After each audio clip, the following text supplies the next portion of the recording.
আমার সাথে যারা খারাপ কাজ করেছে তারা 7 জন ছিল বাবা। আর ওদের মধ্যে একজনকে আমি বিয়ে করতে চাই। হোয়াট? হ্যাঁ বাবা, ঠিকই বলছি আমি।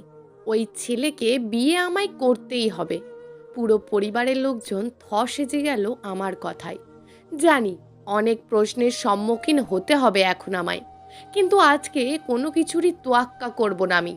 কাউকে এ বিষয়ে কোনো কৈফিয়তই দিতে প্রস্তুত নয় আমি। আর এই কথাটি জোরেই বলে ফেললাম সবার সামনে।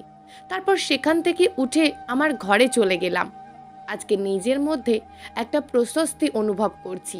সবার সামনে এরকম কথা বলতে পেরে খুব ভালো ফিল করছি আমি। এই প্রথম আমার পরিবারের সামনে এমন উঁচু গলায় কথা বললাম। আর এই নিয়ে আমার ভিতরে কোনো অনুতপ্ততা কাজ করছে না, বরং মনে হচ্ছে আরও আঘাত দিয়ে কথাগুলো বলা উচিত ছিল। সম্ভ্রান্ত এক বড় পরিবারে জন্ম আমার। বলতে গেলে সোনার চামচ মুখে নিয়ে জন্মেছি আমি। কখনো কোনো ব্যাপারে আমার চাওয়া না পাওয়া হয়ে ওঠেনি। আর পরিবারের আদর, সে তো আর বলে বোঝাবার মতো নয়। আমার সবচেয়ে প্রিয় ব্যক্তিত্ব আমার বাবা। ওনার রাজকীয় চলাফেরা, সবার সামনে থেকে নেতৃত্ব দেওয়া, এলাকার সবার ওনাকে সম্মান দেওয়া, সবই তার রাজকীয় চলাফেরার প্রতীক বহন করে। এত সব কিছুর মাঝেও তিনি তার মেয়েকে সময় দিতে একটুও ভুল করেন না। আর আমার চাওয়াকে তো নিমেষেই মিটিয়ে দিতেন বাবা। তাই তো আমার কাছে বাবার জনপ্রিয়তা সবার তুঙ্গে।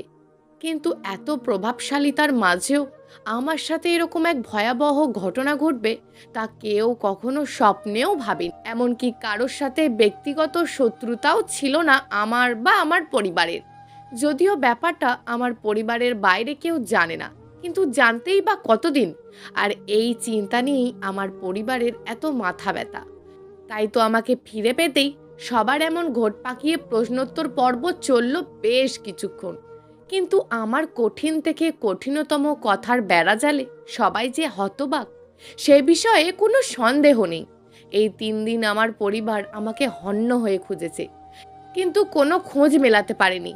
তাই তো আমার কাছ থেকে বারবার জানার চেষ্টা করছে আমি ওদের কাউকে চিনতে পেরেছি কিনা। আমি জানি না ওদের পেলে কি করবে আমার পরিবার, তবে আমি নিশ্চিত এত বড় ঘটনা এমনিতেই আমার পরিবার ছেড়ে কথা বলবে না কাউকে খুঁজে পেলে। এরই মধ্যে আমার বলা কথাটা তাদেরকে আরও পুড়িয়ে মারছে। একে একে সবারই একটাই প্রশ্ন, আমি কেন এরকম ঘটনার পর বিয়ের সিদ্ধান্ত নিতে চাইছি। তখনও ঘরের দরজা বন্ধ করেই বসে আছি। বারবার বাড়ির লোকের জ্বালাতন আর ভালো লাগছে না।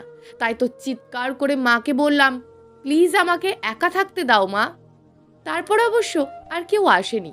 আমি জানালার পাশে বসে আছি। সূর্যের প্রখর তাপ প্রায় নিঃশেষ হয়ে এসেছে। আকাশে লাল নীলিমার রেখা ফুটে উঠেছে। জানালাটা আর একটু খুলে দিলাম। চোখের কোণে লেপ্টে থাকা জলবিন্দু ওড়না দিয়ে হালকা করে মুছে নিলাম। উদাস মনে আকাশের পরিবর্তনের দৃশ্যটা উপভোগ করছিলাম, ভাঙা হৃদয়ের এতটুকু আশা জাগানোর নেশায়। ওরা 7 জন ছিল। ভার্সিটির ক্লাস শেষ করে নির্জনে বাড়ি ফিরছিলাম শহরের রাস্তা বেয়ে। আমার পছন্দের ব্রিজের ওপর আসতেই একটা কার আমাকে নিস্তব্ধভাবে তুলে নিল। তারপর আমার জ্ঞান শূন্য হয়ে আসছিল। যখন সজ্ঞানে ফিরে এলাম, তখন নিজেকে অচেনা রুমে আবিষ্কার করলাম। খুব ভয় লাগছিল আমার। ভয়ে চিৎকার করে উঠলাম, কিন্তু ফিরতি প্রতিধ্বনি আরও ভয়ানকভাবে ধরা দিল আমার কানে। মনে হলো এই স্থান জনশূন্যতার আধারে ভরে গেছে। আমি গুটিসুটি মেরে ঘরের এক কোণে নিজেকে লুকিয়ে রাখলাম। কিছুক্ষণ পর দরজা খোলার আওয়াজে আরও ভীত সন্ত্রস্ত হয়ে পড়লাম। কয়েকজন যুবক ব্যাপক আগ্রহ নিয়ে রুমে প্রকাশ করলো, আর অদ্ভুত চাহনি নিয়ে আমার দিকে তাকিয়েছিল, যেন ক্ষুধার্ত হায়নার সামনে একখণ্ড মাংসপিণ্ড। আমি ভয়ে নিজেকে আরও জড়িয়ে নিলাম আর বলতে লাগলাম, কে আপনারা? প্লিজ আমাকে ছেড়ে দিন। আমার কথায় তারা রাজ্য জয়ের হাসি দিয়ে লুটিয়ে পড়তে লাগলো। হঠাৎই কারোর পায়ের আওয়াজে থমকে দাঁড়ালো ওরা। একদম নিশ্চুপ ভঙ্গিতে দাঁড়িয়ে গেল। আমিও কিছুটা বিস্ময় নিয়ে তাকিয়ে থাকলাম। বেশ সুদর্শন এক লম্বা পুরুষ, মাথায় ঝাঁকড়া চুলগুলো ঠিক করতে করতে রুমে প্রবেশ করলো। ওকে দেখেই সবাই সরে দাঁড়ালো এবং সালাম দিল। বুঝলাম ইনি এদের সর্দার। রুমে ঢুকে বেশ কিছুক্ষণ আমার দিকে তাকিয়েছিল। তারপর হাসি দিয়ে চুল ঠিক করতে করতে আমার সামনে এসে বসলো। আমি চরম ভীত সন্ত্রস্ত হয়ে পড়লাম। আমার থুতনিতে হাত দিয়ে চোখটা তুলে ধরে বলল, বাহ, খুব সুন্দর হয়েছে তো তুমি। ঘৃণা, রাগ, ভয় তিনটাই চরম আকার ধারণ করলো আমার মনে। খুব শান্ত ভীত হয়ে একবার শুধু বললাম, কে আপনি? আর আমাকে এভাবে ধরে এনেছেন কেন? প্লিজ ছেড়ে দিন। কিছু না বলে ছেলেটি উঠে দাঁড়ালো। পিছন ফিরে ওদের জিজ্ঞেস করলো, খেতে দিয়েছিস ওকে? ওদের মধ্যে একজন বলল, দেমাগ দেখিয়ে খাইনি বড় ভাই। কথাটি শুনে হাসি দিয়ে আবার আমার কাছে এসে গাল আলতো করে ছুঁয়ে বলল, রাগ দেখাতে নেই, খেয়ে নাও। আমি তখন ক্রোধের আরেকবার বলে উঠলাম, আমায় ছেড়ে দে বলছি। আমার বাবা জানতে পারলে তোদের একজনকেও বাঁচিয়ে রাখবে না। ছেলেটি দাঁড়াতে যাচ্ছিল, কিন্তু আমার কথা শুনে রাগে তার চোখগুলো নিমেষেই লাল হয়ে গেল। আমার দিকে ভয়ানক রাগী চোখে তাকিয়ে খাবারের প্লেটটা ছুঁড়ে মারলো আর বলল, কি বললি? আরেকবার বল। তোর বাবার এত দম? এই, একে এক্ষুনি বুঝিয়ে দে ওকে কেন এখানে আনা হয়েছে। ওর বাবার কলিজার মতন মেয়ের এমন হাল করবি যেন কোথাও মুখ দেখাতে না পারে। বলেই চলে যাচ্ছিল, আর অন্য ছেলেগুলোর চোখের নজরে আগ্রাসী ভাব আমায় বিচলিত করে তুলছিল। আমি নিজের সম্ভ্রম আর নিজেকে বাঁচাতে দৌড়ে ছেলেটার পা জাপটে ধরি। প্লিজ আমাকে ছেড়ে দিন, আর ওদেরকে থামতে বলুন। আমাকে এভাবে শেষ করবেন না। আর আমি কি ক্ষতি করেছি আপনার? প্লিজ ছেড়ে দিন না আমায়। বলেই কান্নায় ভেঙে পড়ি আমি। আর আমাকে অবাক করে ছেলেটি আমার চুলের মুঠি ধরে দাঁড় করিয়ে তুলল। ব্যথায় চিৎকার করে উঠলাম আমি। ছেলেটি চোখের ইশারায় ছেলেগুলোকে বাইরে যেতে বলল। আমার ভয় আরো দ্বিগুণ বেড়ে গেল। আমি ব্যথায় কান্না শুরু করে দিলাম। ছেলেটির একটুও দয়া হচ্ছে না। হঠাৎই আমাকে দেওয়ালে ছুঁড়ে মারল ছেলেটি। আমি ধাক্কা খেয়ে পড়ে গেলাম মেঝেতে। তারপর ছেলেটি বিস্ময় করা হাসি দিয়ে মাটিতে লুটিয়ে পড়তে লাগলো। তারপর হাসতে হাসতে আমাকে বলে উঠল, খুব ভয় পেয়েছো খুকি, তাই না? তারপর আবারও আমার কাছে এসে কর্কশ কণ্ঠে বলল, ওঠ, এই ভয়টিই তো আমি তোর চোখে দেখতে চাই। আমি ভয়ে আর কিছু বলছিলাম না। তারপর ছেলেটি উঠে দাঁড়িয়ে জানালার পাশে গিয়ে গ্রিল ধরে দাঁড়িয়ে পড়ল। হঠাৎই তার মাঝে এক নীরবতা ভর করল। ও একদম শান্তভাবে বাহিরে তাকিয়েছিল। ওর এমন ভাব দেখে আরো ভয় পেয়ে যাই আমি। মনে হচ্ছিল নিশ্চিত কোনো সাইকোর হাতে বন্দি আমি। কিন্তু হঠাৎই ছেলেটা বাইরের দিকে তাকিয়ে বলে উঠল, সত্যিই তোমার কোনো দোষ নেই, তোমাকে এমনিতেই তুলে এনেছি। জানো, একটু আগে ছেলেদের দেখে তুমি যেমনটা ভয় পাচ্ছিলে, যেমন অনুরোধ করছিলে, তেমন অনুরোধ আমিও একদিন করেছিলাম, কিন্তু কাজ হয়নি, একেবারেই কাজ হয়নি। বলেই বড় করে শ্বাস নিল ছেলেটা। তারপর জানালার গ্রিলটাকে পেছনে রেখে সামনে ফিরে তাকালো। ওর কথা শুনে আমার মধ্যে অস্বাভাবিক আগ্রহ জেগে উঠল, কেননা এক বিশাল আবেগ মিশ্রিত রূপ তার ভিতরে দমিয়েছিল।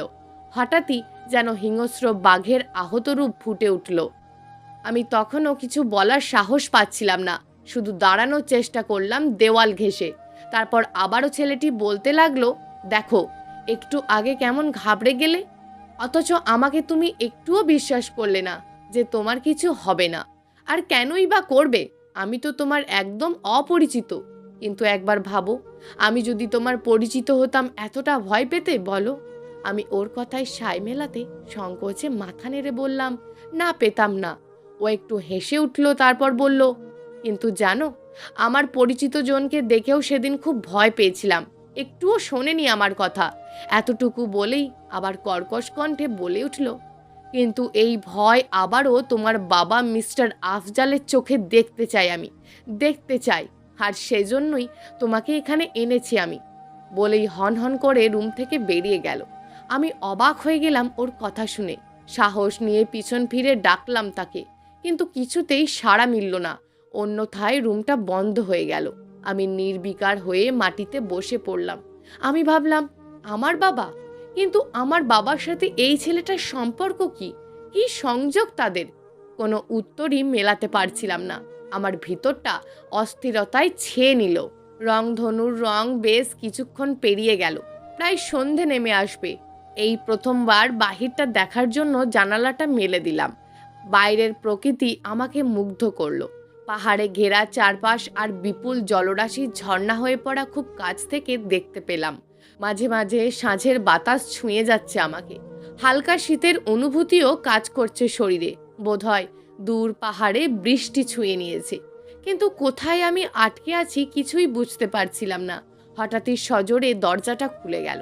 আমি আঁতকে ফিরে তাকাই সেদিকে। এক হাতে খাবার আর এক হাতে চুল মুছতে মুছতে ছেলেটা ভিতরে প্রবেশ করলো। তার চোখে মুখে তখন নিবিড় মায়া। মনে হচ্ছিল যেন সদ্য প্রেমে পড়া রোম্যান্টিক সেই বালক। জানি না, আমার ভিতরের সেই অজানা ভয়টা আর কোনো কাজ করছিল না। সবই যেন স্বাভাবিক মনে হচ্ছিল আমার। ছেলেটি খাবারটা আমার দিকে এগিয়ে দিল। এবার আর ফিরিয়ে দিতে ইচ্ছে হলো না। খুব খিদে পেয়েছিল, তাই কিছু না ভেবেই খাওয়া শুরু করলাম। মাঝপথে একবার মনে হলো আমি একাই শুধু খেয়ে যাচ্ছি, কিন্তু ছেলেটা কোথায়? ভেবেই চোখ তুলতেই দেখি ছেলেটা এক মনে আমার দিকে তাকিয়ে আছে। আমি চোখ তুলে তাকাতেই চোখ সরিয়ে নিল সে। ভীষণ অবাক লাগছিল আমার। কিছুক্ষণ চুপ ছিলাম দুজনেই। তারপর এক ছেলে রুমে ঢুকে বলল, আবির ভাই, কেউ ডাকছে আপনায়। সেই প্রথম ছেলেটার নাম জেনেছিলাম, আবির। তারপর ওর বাইরে যাবার কারণটা জানতে একটু বিচলিত হয়ে পড়ি। কিন্তু কি যেন হলো, ছেলেটা দ্রুত রুমে ঢুকে আমাকে বলল, খুব চিন্তা হচ্ছে তোমার বাবার, তোমার জন্য এতদূর পর্যন্ত খোঁজ লাগিয়েছে তোমার বাবা। কিন্তু জানে না এটা আমার এলাকা, এটা আবিরের এলাকা, আবিরের। খুব জোরেই বলেছিল কথাটা। এবার আমার বিস্ময়ের মাত্রা বেড়ে চলল। তারপর নিজে থেকেই ছেলেটি বলা শুরু করলো, কি শুনবে তুমি বলো, আর শুনে নিজেকে ঠিক রাখতে পারবে তো? আমি বিচলিত হলাম আবারও। জানি না কি অজানা সত্য জানতে চলেছি আমি, কিন্তু যত কঠিনই হোক না, আমাকে জানতেই হবে। আমি মাথা নাড়িয়ে হ্যাঁ সূচক উত্তর দিলাম। ছেলেটি দম নিয়ে বলল, খুব সাদামাটা পরিবার থেকে ভালো মানুষের মুখোশ পরে বড় করার তাগিদে আমাকে নিয়ে গিয়েছিল তোমার বাবা। তখন তুমি পৃথিবীতে আসোনি। আমি তখন 5-6 বছরের মতো বয়সের। তোমার বাবা আমাকে নিয়ে গিয়েছিল ঠিকই, কিন্তু সময় ও সুযোগের ব্যবহারে আমাকে মাফিয়া জগতের ডান হাত হিসাবে বড় করে তোলে। তোমার বাবার প্রশ্রয়ে প্রথম 10 বছর বয়সে খুন করি আমি। কিন্তু বলেই ছেলেটা থেমে গেল। আর এদিকে আমার পায়ের তলার মাটি সরে যাচ্ছিল। নিজের কান আর চোখকে কিছুতেই বিশ্বাস করতে পারছিলাম না। আমার বাবার এরূপ গুণকীর্তন স্বপ্নেও ভাবতে পারি না। কান্নায় ভেঙে পড়লাম মাটিতে, আর সব মিথ্যা বলে চিৎকার করতে লাগলাম। তারপর ছেলেটিও অশ্রুসিক্ত নয়নে আমাকে স্পর্শ করে বলল, বিশ্বাস করো শোভা, আমি একটুও মিথ্যা বলছি না। আমি মাথা তুলে তাকালাম। আমার উৎসুক চাহনি দেখে আবির বলল, হ্যাঁ শোভা, আমি তোমাকেও চিনি। ইনফ্যাক্ট তোমার পুরো পরিবারকে আরও ভালো করে চিনি। আমি তোমায় বলেছিলাম তো, সহ্য করতে হবে তোমায়। আমি কান্নারত অবস্থায় মাথা নাড়ালাম। তুমি যখন তোমার মায়ের গর্ভে, আমি তখন প্রায় 9 থেকে 10 বছরের ছেলে। তোমার বাবা যে আমায় দিয়ে শুধু খুন করিয়েছে তা নয়। কথাটি অপ্রিয় হলেও সত্য, তোমার বাবা একজন নারী পিপাসী লোকও বটে। ঘৃণায় আমার কান্নার বেগ বেড়ে গেল। এত বড় কথাটা কিছুতেই হজম করতে পারছিলাম না। তাই ছেলেটির কলার চেপে বললাম, দেখুন, আপনি কিছুতেই এমন কথা বলতে পারেন না আমার বাবার সম্পর্কে। আবির এক ঝটকায় আমার হাতটা ছাড়িয়ে হাসি ও কান্নারত অবস্থায় বলল, এই মেয়ে, কি ভাবো তুমি আমাকে? বলেই আমার বাহু ধরে ঝাঁকি দিয়ে বলল, এই মেয়ে, বলো না, আমি পারতাম না তোমাকে ধর্ষণ করতে? পারতাম না তোমার সর্বস্ব কেড়ে নিতে? বলো, কথার জবাব দাও। কিন্তু কিছুই করিনি তোমায়। কিন্তু কেন করিনি জানো? আমি তোমার বাবার মতন জানোয়ার না। শুধু তোমার বাবাকে এটা বোঝাতে যে অন্যের সাথে যেটা অন্যায় সেটা নিজের কলিজার সাথে হলে কেমন লাগে। আবারও সজোরে ঝাঁকি দিয়ে এক নাগাড়ে বলল, এই মেয়ে, জানো, তুমি জানো তোমার বাবার চরম সত্য সম্পর্কে? তুমি তোমার মায়ের পেটে থাকা অবস্থায় তোমার বাবা আমার বোনকে... বলেই চিৎকার করে কেঁদে উঠল ছেলেটা। আমার ভিতর দুমড়ে মুচড়ে উঠছিল। কাঁদতে কাঁদতে ছেলেটি প্রায় পাগল হয়ে উঠল। আমি তাকে ঝাঁকি দিয়ে তখন বলে উঠলাম, প্লিজ বলুন, কি হয়েছে আপনার বোনের, প্লিজ বলুন। ছেলেটি কিছুটা শান্ত হয়ে উঠল। আমার চোখের সামনে আমার বোনের ওপর নির্যাতন করে তোমার বাবা। আমি স্পষ্ট শুনেছিলাম আমার বোনের আকুতি মিনতি। আমি খুব করে চিৎকার করেছিলাম সেদিন, কিন্তু কোনো কথাই তোমার বাবা কর্ণপাত করেনি। লজ্জায় ঘৃণায় আমার বোন আত্মহত্যা করে। সেদিন সদ্য গ্রাম থেকে আসা আমার বোনের লাশটাও ভালোভাবে দেখতে পারেনি। তোমার বাবা আমাকে খুনের আসামি বানিয়ে জেলে ভরে দেয়। একটা রুমের ভিতর তখন কান্নার রোল, যেন কেউ কাউকে থামাতে পারছে না, আর কেউ থামাবার চেষ্টাও করছে না। সে এক অবর্ণনীয় মুহূর্ত। সেদিন নিজের ওপর নিজের ঘৃণা বেড়ে যাচ্ছিল। নিজেকে কিছুতেই সংযত রাখতে পারছিলাম না। যে পরিবারকে এত কাছ থেকে দেখেছি, এইগুলো আমার কাছে হজম হচ্ছিল না। আবার একজন বোন হারা ভাইয়ের আর্তনাদও আমার ঠিক রাখতে দিচ্ছিল না। এই এক করুণ পরিস্থিতি। পরের দিন সকালে ছেলেটি আমার কাছে এসেছিল আর বলেছিল, তোমাকে বাসায় ফিরিয়ে দিয়ে আসবো, কিন্তু কখনো যদি তোমার এই সত্যতার প্রমাণ লাগে চলে আসবে আমার কাছে।